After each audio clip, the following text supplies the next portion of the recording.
বিজেপির প্রধান আর আপনি তৃণমূলের উপপ্রধান ছিলেন, এবার কি কোনো সম্ভাবনা আছে প্রধান পাওয়ার আপনাদের তৃণমূলের? 100% আমরা পেয়ে গেছি প্রধান।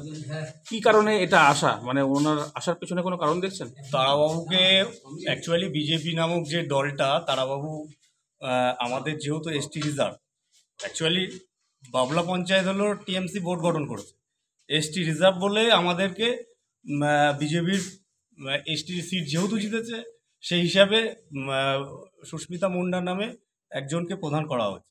কিন্তু তার এগেনস্টে আমাদের আরও একজন ছিল দাসপাড়া 55 নম্বর বুথে তারাবাবু রায়কে আজকে আমাদের বিধায়ক সাহেব আমাদের বিজেপি থেকে টিএমসিতে জয়েন করিয়ে নিয়েছে।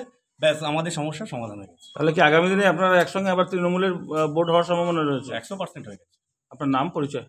বাবলা পঞ্চায়েতের উপপ্রধান আমি চন্দন ঘোষ।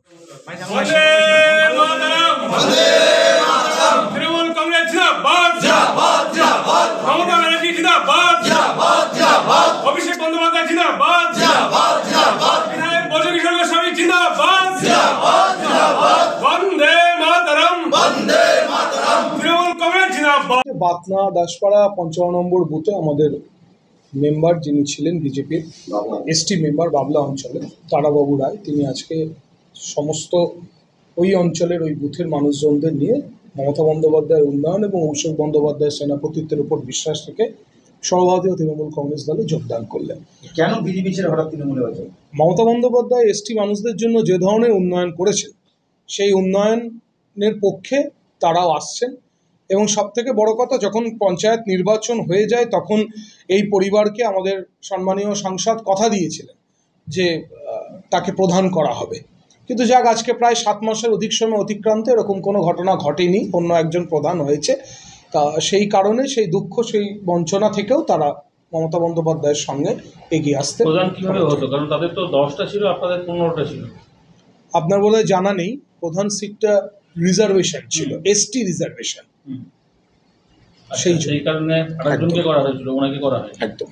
তো উনি এতদিন তাহলে যোগাযোগ করেছিলেন নাকি এর মধ্যে করলেন? দেখুন, যোগাযোগ করার সঙ্গে সঙ্গেই তার জয়েনিং তৃণমূল কংগ্রেস দলে হয় না। তৃণমূল কংগ্রেস দলের যে অথরিটি আছে, যে নির্দেশিকা আছে, সেটা মেনেই জয়েনিং হয়। সেই নির্দেশিকা আমরা পালন করেছি। তাহলে আগামী দিনে কি এই বাবলা পঞ্চায়েত ঘোরার কোনো সম্ভাবনা আছে? অবশ্যই, ঘোরার জন্যই তো আগামীকালও হবে, এমন ক্রমান্বয়ে চলবে। শান্তিপুরে বিজেপির আগামী দিনে আরও ক্ষয়িষ্ণু হয়ে পড়বে। অপেক্ষা করুন, সময়ের সাথে সাথে হবে। ভারতীয় জনতা পার্টির টোটাল যে ভোট আছে বাবলায়, যেহেতু বাবলা অঞ্চল থেকে উনি যোগদান করছেন, সেই হিসাবে আমাদের কোনো অসুবিধা হওয়ার কথা নয় লোকসভা নির্বাচনে। কিন্তু মমতা বন্দ্যোপাধ্যায়ের উন্নয়ন, মমতা বন্দ্যোপাধ্যায়ের সম্প্রীতি, আদিবাসী মানুষদের প্রতি মমতা বন্দ্যোপাধ্যায় যে কাজ করেছে, এবং সর্বোপরি সাংগঠনিকভাবে অভিষেক বন্দ্যোপাধ্যায়ের সেনাপতিত্ব, এটার ওপর বিশ্বাস রেখে উনি আসতে চেয়েছেন, আমরা গ্রহণ করেছি।